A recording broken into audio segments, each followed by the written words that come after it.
Good morning all of you. बेटा, last time हमने IR spectroscopy के बेसिक प्रिंसिपल, कुछ आने वाली definition, molecular vibration, different type of molecular vibration के बारे में स्टडी किया था। कुछ डेफिनेशन और भी थी important, like the define fundamental vibration, define overtones, उनको हमने डिस्कस किया था। तो आज हम जो देखेंगे, हमारा अगला टॉपिक वो फंडामेंटल वाइब्रेशन से रिलेटेड ही होगा। इसलिए हम दोबारा से एक बार आपसे पूछेंगे कि how will you define the term fundamental vibration. बोलो, कौन बच्चा डिफाइन करेगा? बोलो बेटा, जल्दी से जवाब दिया करें आप।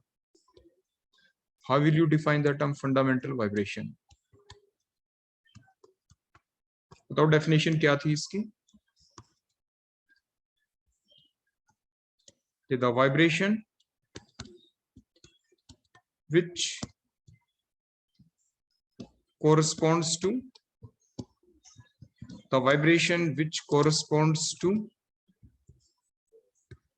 V0 to V1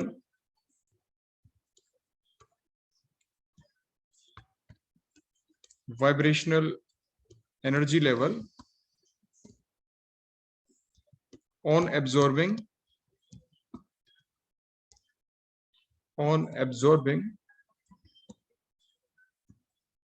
या on absorption of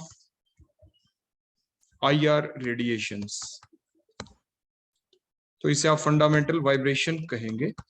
अब हमारा अगला टॉपिक, जो फ्रेश टॉपिक है, वो है कि how can you determine the number of fundamental vibration. How can you determine the number of fundamental vibration, number of fundamental vibration. हम फंडामेंटल वाइब्रेशन को कैसे कैलकुलेट करें? फंडामेंटल वाइब्रेशन को बेटा कैलकुलेट करने के लिए हमें नॉलेज किस चीज की होनी चाहिए? We must have the knowledge whether the given molecule which is IR active is linear molecule, वो आपका लीनियर मॉलिक्यूल है, या वो आपका नॉन लीनियर मॉलिक्यूल है। लीनियर मॉलिक्यूल और द नॉन लीनियर मॉलिक्यूल। बेटा, एक चीज का जरूर ध्यान रखना, हमने यहाँ पे प्लेनर शब्द यूज नहीं किया है। कई बार बच्चे लीनियर को प्लेनर से जोड़ देते हैं, नॉन लीनियर को नॉन प्लेनर से जोड़ देते हैं। हमने वर्ड यूज किए हैं लीनियर मॉलिक्यूल और द नॉन लीनियर मॉलिक्यूल।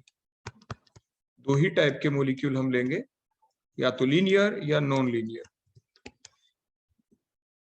फिर जब हम कैलकुलेट करते हैं number of fundamental vibration for the linear molecule, तो it is found that the number of the fundamental vibration for the linear molecule will be 3n-5, while the number of the fundamental vibration for the non-linear molecule 3n-6। ये 3n-6 होंगे। देखो, ये 3n का मतलब क्या है? ये सभी आप जानते हैं कि जो टोटल एक्सिस होते हैं, these are 3 number, x, y and the z। 3 ही एक्सिस होते हैं। तो जो एक कोई भी जो एटम है वो कहां पे वाइब्रेट कर सकता है? It can vibrate along these 3 axes, x, y and the z। अगर आपके पास नंबर ऑफ एटम्स कितने हो, आपके पास n हो, तो टोटल नंबर ऑफ वाइब्रेशंस कितने हो जाएंगे? 3n। देखो, जो एक एटम है वो कहां पे वाइब्रेट कर सकता है? It can vibrate in all the 3 possible axis, x axis, y axis and the z axis. तो एक एटम कितने वाइब्रेशन दिखाएगा? 3 एक्सिस के ऊपर, मतलब 3 वाइब्रेशन। और अगर किसी भी मॉलिक्यूल में एटम n हो, कितने हो? n। तो कितने हो जाएंगे total number of vibration? 3n, चाहे वो लीनियर हो चाहे वो नॉन लीनियर हो। उसके बाद नेक्स्ट पॉइंट ये आ जाता है, जो हमने ये लिखा है 3n-5 या 3n-6, वो हमने किस बेसिस के ऊपर लिखा? वो हमने लिखा कि जो लीनियर मॉलिक्यूल्स होते हैं उनके अंदर हमने क्या देखा? नंबर ऑफ ट्रांसलेशनल मोशन भी होते हैं, नंबर ऑफ रोटेशनल मोशन भी होते हैं। तो इसलिए नंबर ऑफ फंडामेंटल वाइब्रेशन कितनी बच जाएंगी? जो भी आपके रोटेशनल मोशन है उनको माइनस कर दें, ट्रांसलेशनल मोशन है उनको माइनस कर दें, तो जो लीनियर मॉलिक्यूल होते हैं उनके अंदर number of translational motion, number of translational motion number of translational motion. These are 3 in number, and the number of rotational motion,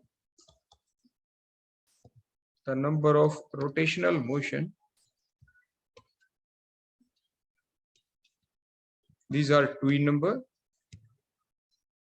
clear हो गया?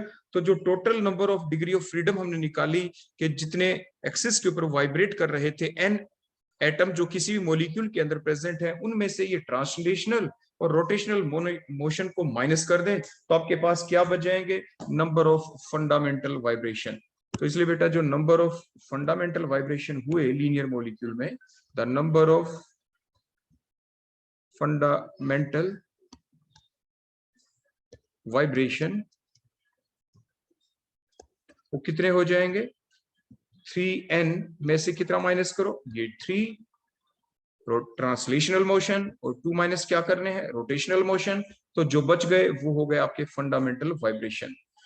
जो आपके नॉन लीनियर मॉलिक्यूल होते हैं उनके केस में क्या होगा? ट्रांसलेशनल मोशन तो बिल्कुल सेम रहेंगे, लेकिन रोटेशनल जो मोशन है वो आपके कितने हो जाएंगे? These are also 3 in number in place of only 2। तो इसीलिए हमारे जो फंडामेंटल वाइब्रेशन होते हैं in case of the non linear molecule, तो उनका आंसर आपका हमेशा क्या आता है? 3n माइनस में 6। देखो ये 3 और ये 3 हमने माइनस कर दी। ये कौन है? The number of the translational motion 3, the number of rotational motion these are also 3, so the number of fundamental vibration these are comes out to be 3n minus 6। तो अब हमें ये क्रैम भी करने हैं। अब हमें ये याद रखने हैं कि लीनियर मॉलिक्यूल के अंदर नंबर ऑफ फंडामेंटल वाइब्रेशन कितने होंगे? 3n minus 5।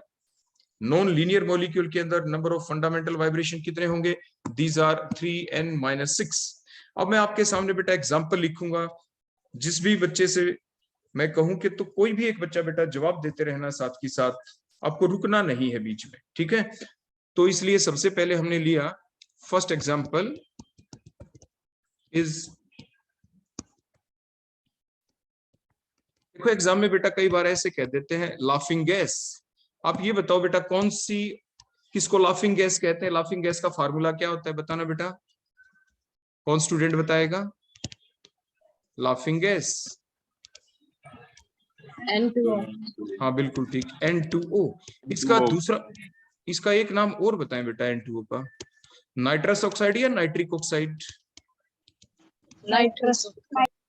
हाँ बिल्कुल ठीक है, नाइट्रस ऑक्साइड। तो कोई भी एक नाम ऐसे एग्जाम में पूछ लें। अब ये बताओ ये लीनियर मॉलिक्यूल है या नॉन लीनियर?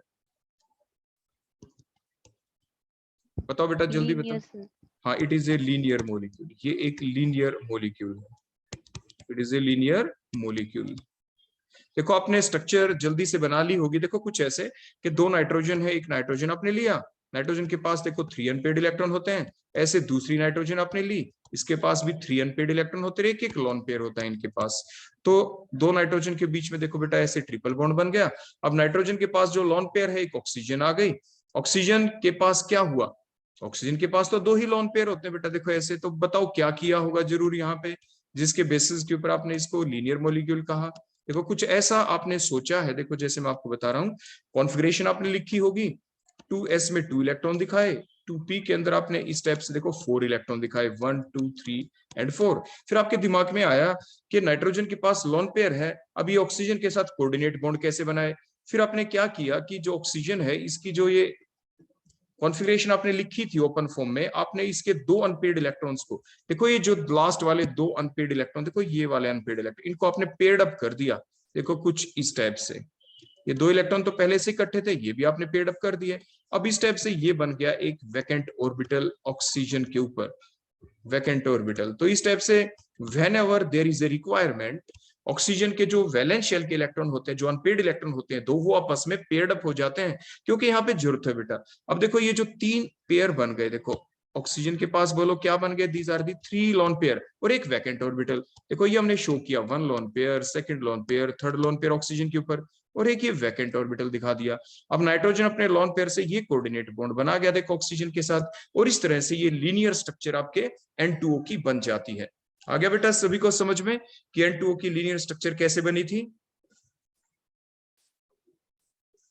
आ गया बेटा सभी को समझ में?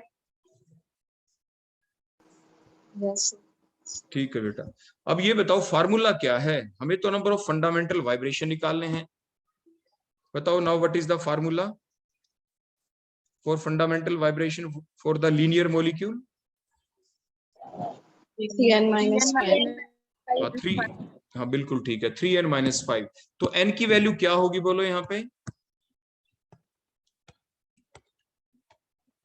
3 सर।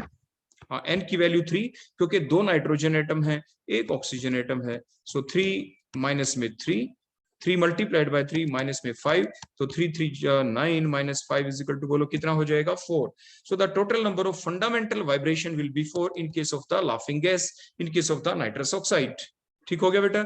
अब एक इंपॉर्टेंट क्वेश्चन बेटा अब हम लेने वाले हैं कार्बन डाइऑक्साइड के ऊपर। हम आपको एक बार फिर याद दिला दे बेटा, ये वो क्वेश्चन है जब मैंने अपना नेट का पहली बार एग्जाम दिया था, जब मेरा जेआरएफ क्लियर हुआ, तो उसके दौरान ये हमारे नेट के एग्जाम में भी ये क्वेश्चन आया था और ये बहुत ही इंपॉर्टेंट क्वेश्चन है, आपके एग्जाम में भी ये काफी बार आ चुका है। तो ये क्वेश्चन क्या है बड़े ध्यान से आप देखेंगे, मैं स्क्रीन को क्लियर कर रहा हूं। देखो नेक्स्ट क्वेश्चन इज, अगला क्वेश्चन ये है कि जो कार्बन डाइऑक्साइड मॉलिक्यूल है, to find out the number of fundamental vibration, to find out the number of fundamental vibration in the case of the CO2, number of fundamental vibration in case of the CO2, and also compare number of fundamental vibration बेटा जो हम calculate कर रहे हैं, these are the theoretical जो हम plane of paper के ऊपर हम कैलकुलेशन करके निकालेंगे, and also compare it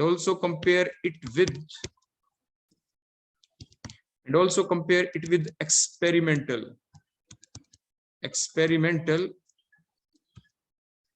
experimental number of fundamental vibration,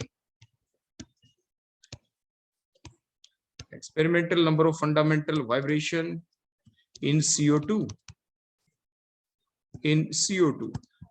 उसके साथ कंपैरिजन करेंगे आप। बेटा सबसे पहले तो theoretical number of fundamental vibration बताएं कितने आएंगे। बताओ CO2 कैसा मॉलिक्यूल है? Linear sir. हाँ, as CO2 is a linear molecule, so the theoretical number of fundamental vibration will be 3n minus बोलो कितना? 5 3n minus 5 is equal to 3 multiplied by n की वैल्यू कितनी होगी? 3। हाँ, क्योंकि जो नंबर ऑफ एटम है इन CO2 वो आपके कितने हैं? There are 3 atoms, 1 carbon atom, 2 oxygen atoms, so the number of atoms are 3. So put the value of n here is 3 multiplied by 3 minus 5 is equal to 4. Means number of fundamental vibration, theoretical number of fundamental vibration तो 4 आ गई, लेकिन ये पाया गया कि CO2 के case में number of fundamental vibration experimentally जो पाया गया, डाटा जो कहता है वो ये कहता है कि 4 नहीं है, तो वो कितनी होंगी? तो बताएं बेटा वो कितनी होंगी?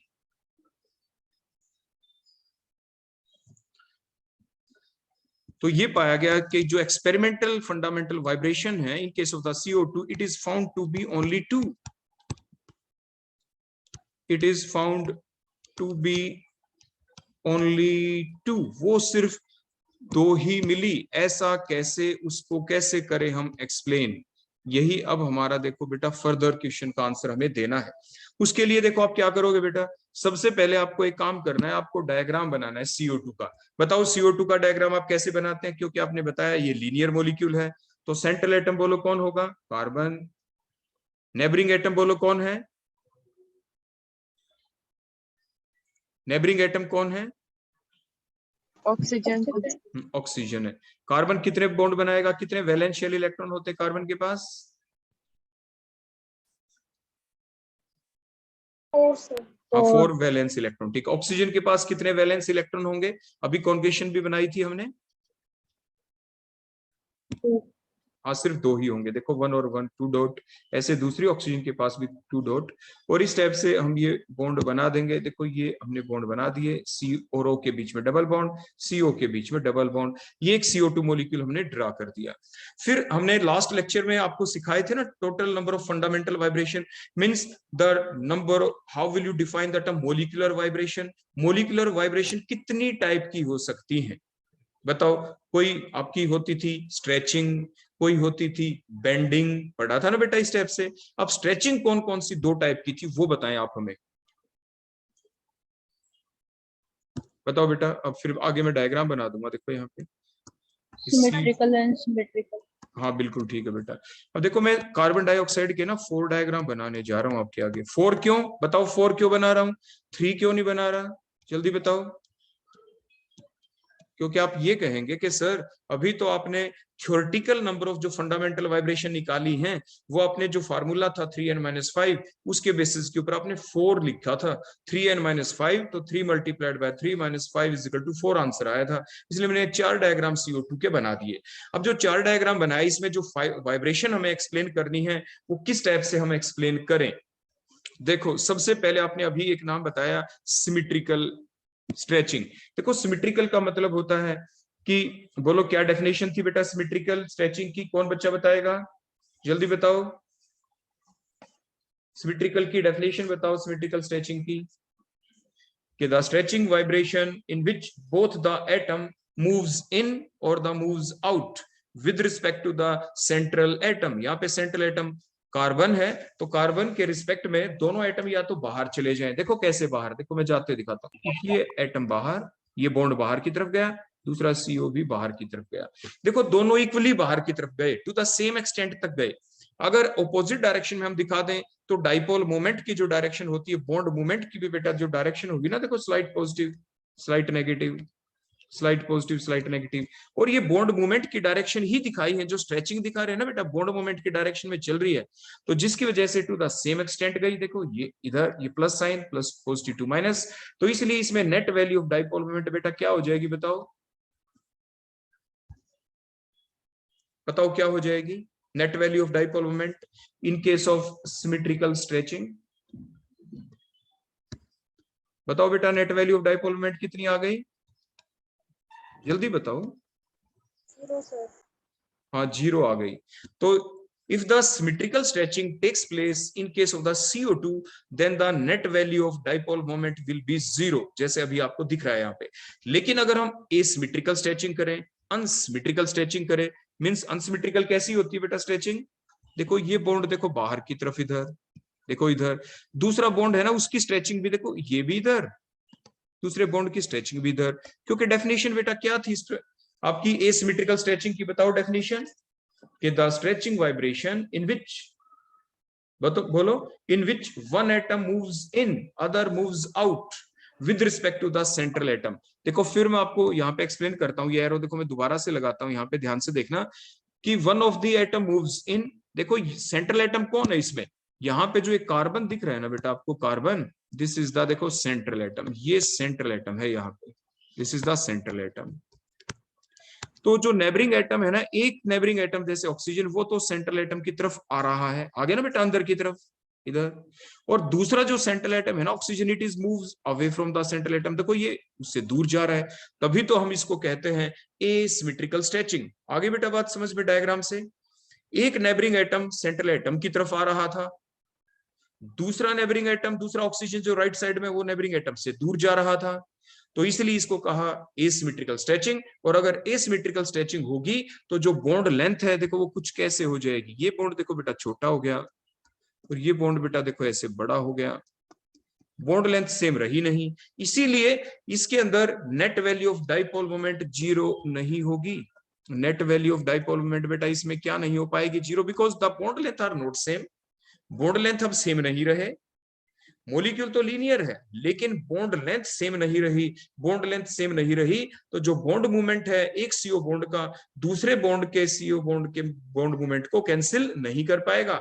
वो कैंसिल कब कर पाता था? सिमेट्रिकल स्ट्रेचिंग में, क्योंकि वहां पे सीओ जो बॉन्ड लेंथ थी दोनों वो सेम थी, क्योंकि वहां पे सिमेट्रिकल स्ट्रेचिंग हो रही थी।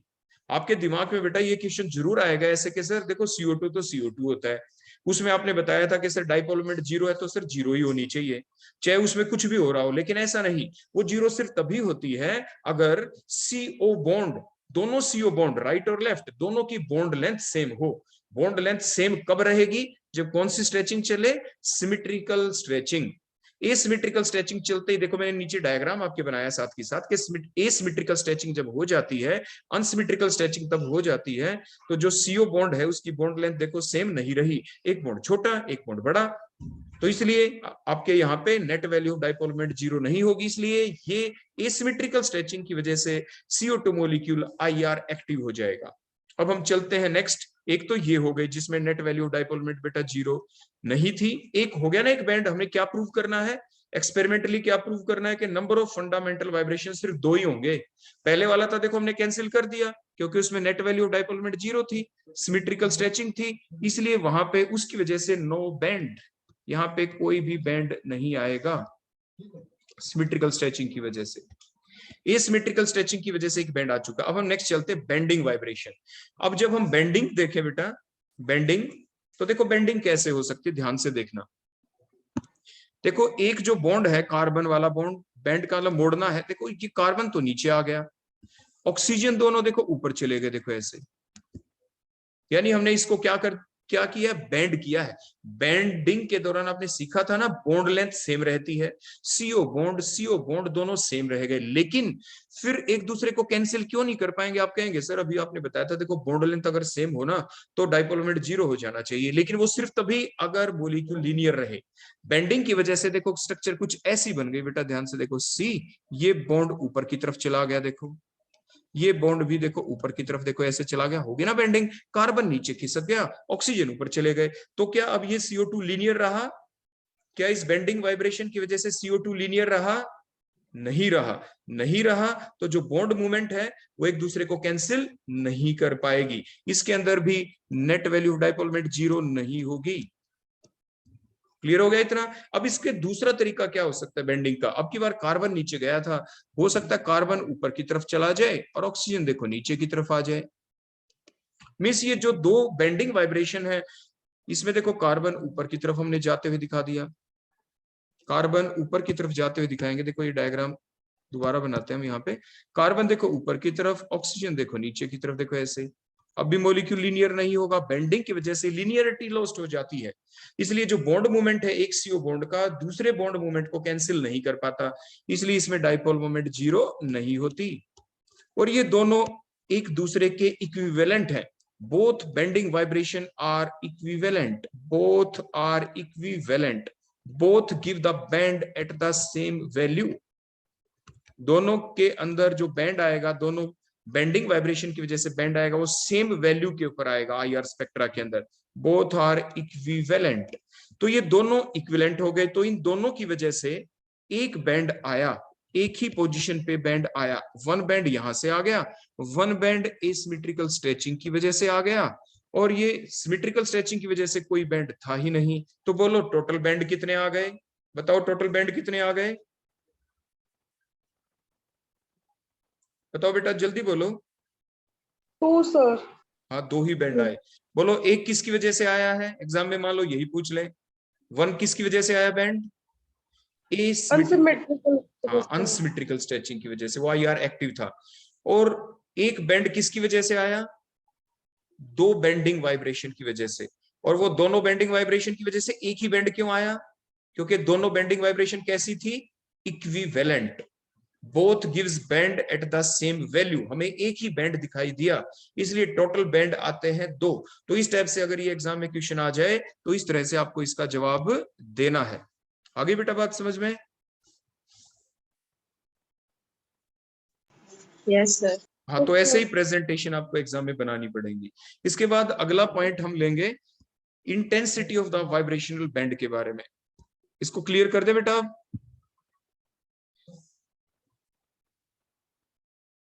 क्लियर कर दे बेटा। Yes, sir. ठीक है, तो नेक्स्ट हमारा पॉइंट आ गया, how can we explain the term that is the intensity, intensity of the vibrational band. जो वाइब्रेशनल बैंड, जितने भी बैंड आएंगे आईआर स्पेक्ट्रा में, उनकी जो इंटेंसिटी है वो किसके ऊपर डिपेंड करती है।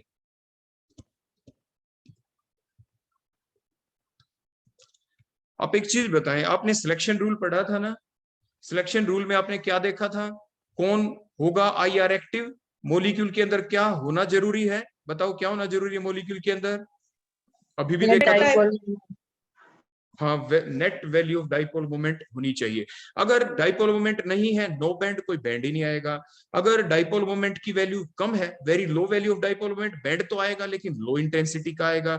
अगर high value of dipole moment है, means net value of dipole moment की वैल्यू बहुत ज्यादा है, तो मींस बैंड की इंटेंसिटी ज्यादा होगी। तो मींस वो कौन सा फैक्टर है, means there are different factors which affects the intensity of the vibrational band. Means the intensity of the vibrational band depends upon the following factor. The first factor is the magnitude of the dipole moment. First factor क्या हो जाएगा, magnitude of dipole moment, magnitude of the dipole moment, means more the magnitude of the dipole moment, more the value of the dipole moment, more will be the intensity of the vibrational band। means जो intensity है, intensity of vibrational band, that is directly proportional, the intensity of the vibrational band is directly proportional to the magnitude of dipole moment, magnitude of dipole moment। अब एक simple सा question हम ले लेते हैं यहाँ पे, वो बेटा ये है क्वेश्चन कि आप हमें ये बताएं कौन सा बॉन्ड ज्यादा पोलर है, कार्बोनिल ग्रुप जो एल्डिहाइड कीटोन में होता है, या ईथर के अंदर COC बॉन्ड होता है। ये ईथर है, ईथर में भी ये CO बॉन्ड, और ये जो कार्बोनिल कंपाउंड होते हैं, चाहे आप एल्डिहाइड हो, कीटोन्स हो, एसिड अमाइड हो, एसिड हैलाइड हो, कार्बोक्सिलिक एसिड हो, जितने भी कार्बोनिल कंपाउंड होते हैं उसमें CO बॉन्ड है। बताओ कौन सा बॉन्ड ज्यादा पोलर होता है, जल्दी बताओ बेटा, शाबाश जल्दी बताएं। जो C कार्बोनिल, double bond. हाँ C डबल बॉन्ड हो, क्यों बेटा, it is S more, character ज़्यादा. इट इज मोर पोलर, ये ज्यादा पोलर होता है, बताओ क्यों, क्योंकि S character ज़्यादा होता है. नहीं बेटा, एस करेक्टर तो ज्यादा नहीं होता इसमें, क्योंकि जो कार्बन है, ध्यान से देखो, ये जो कार्बन है, इस कार्बन की जो हाइब्रिडाइजेशन है, सिग्मा बॉन्ड देखो, ये जो दो बॉन्ड है इधर, ये भी सिग्मा, ये भी सिग्मा, ये सिग्मा, एक पाई है, तो 3 सिग्मा, तो 3 सिग्मा प्लस कोई लॉन पेयर नहीं, तो 3, तो sp2 है। लेकिन COC में देखेंगे, ऑक्सीजन के पास देखो, यहाँ पे देखो, इस कार्बन के ऊपर अगर आप देखेंगे ना, ये कार्बन, ये कार्बन, तो इस कार्बन की जो हाइब्रिडाइजेशन आप देखेंगे, सारे के सारे देखो बेटा सिग्मा बॉन्ड है यहाँ पे, तो sp3 हाइब्रिडाइज्ड कार्बन है ये, तो sp3 हाइब्रिडाइज्ड, तो इसमें 25% एस करेक्टर, और यहाँ पे बोला एस करेक्टर कितना, 33% एस करेक्टर। आपने क्या बोला था कि एस करेक्टर ज्यादा होता है, यही बोला था ना आपने, तो बताओ आपने ठीक बोला या गलत, आपने बिल्कुल ठीक कहा था कि जो कार्बोनिल कंपाउंड होते हैं, इसमें जो कार्बन है उसके अंदर एस करेक्टर ज्यादा होता है, 33% एस करेक्टर होता है। 33% एस करेक्टर का मतलब कार्बोनिल कंपाउंड के अंदर जो कार्बन है, इट इज मोर इलेक्ट्रोनेगेटिव, ये ज्यादा इलेक्ट्रोनेगेटिव होता है, और जबकि इथर्स के अंदर जो कार्बन है, इट इज लेस इलेक्ट्रोनेगेटिव, ये लेस इलेक्ट्रोनेगेटिव होता है। ऐसे प्रॉपर आपको एक्सप्लेनेशन देनी है एग्जाम में, ठीक है। और ज्यादा इलेक्ट्रोनेगेटिव होगा तो मीन्स क्या होगा, मोर will be the separation of charge, more will be the separation of charge, उतना ही ज्यादा सेपरेशन ऑफ चार्ज होगा। ये आपने ठीक लिखा है या गलत, बोलो मैं ठीक बोल रहा हूं या गलत, मोर will be the separation of charge between C and O atom. तो जो आपने बात बताई उसके बेसिस के ऊपर एक्सप्लेनेशन ठीक है या गलत, देखो अब बेटा सिंपल एक्सप्लेनेशन आप ये भी कह सकते थे, इतनी सारी बातें बताने की बजाय जो हम एस कैरेक्टर डालें की बजाय आप सिंपल बेटा क्या कह सकते थे, यहाँ पे आप सिंपल ये कह सकते हो कि सर यहाँ पे क्या है, कार्बन और ऑक्सीजन के बीच में पाई बॉन्ड है, और पाई बॉन्ड क्या होता है, it is a weak bond, तो जिसकी वजह से ऑक्सीजन के ऊपर स्लाइट नेगेटिव चार्ज ज्यादा आएगा, कार्बन के ऊपर स्लाइट पॉजिटिव चार्ज ज्यादा आ जाएगा, there will be the more separation of charge, क्योंकि जो डाइपोल मोमेंट है वो किसके ऊपर डिपेंड करता है, वो डिपेंड करता है magnitude of separation of charge के ऊपर, it depend upon the magnitude of the separation of the charge। ठीक हो गया बेटा? तो इसलिए सेपरेशन ऑफ जो चार्ज है वो किस में ज्यादा होगा, it will be more in carbonyl compound and it is will be less in ethers. Ether के अंदर बॉन्ड कम पोलर होता है, लेस पोलर होता है, तो जो इथर होते हैं इन इथर के अंदर जो ये बॉन्ड है इट इज लेस पोलर, क्योंकि यहाँ पे सिर्फ सिग्मा बॉन्ड होता है, सिग्मा बॉन्ड मोर स्ट्रोंगर बॉन्ड होता है, सी और ओ के बीच में है, और यहाँ पे सिग्मा के साथ साथ आपके पाई बॉन्ड भी है सी और ओ के बीच में, तो जिसकी वजह से क्या होगा, पाई बॉन्ड होने की वजह से there will be the more separation of charge. तो यही देखो बेसिक लाइनें जो लिखनी है एग्जाम में मैंने आपके सामने लिख दी कि carbonyl compound it is more polar, so there will be the more separation of charge between C and O atom.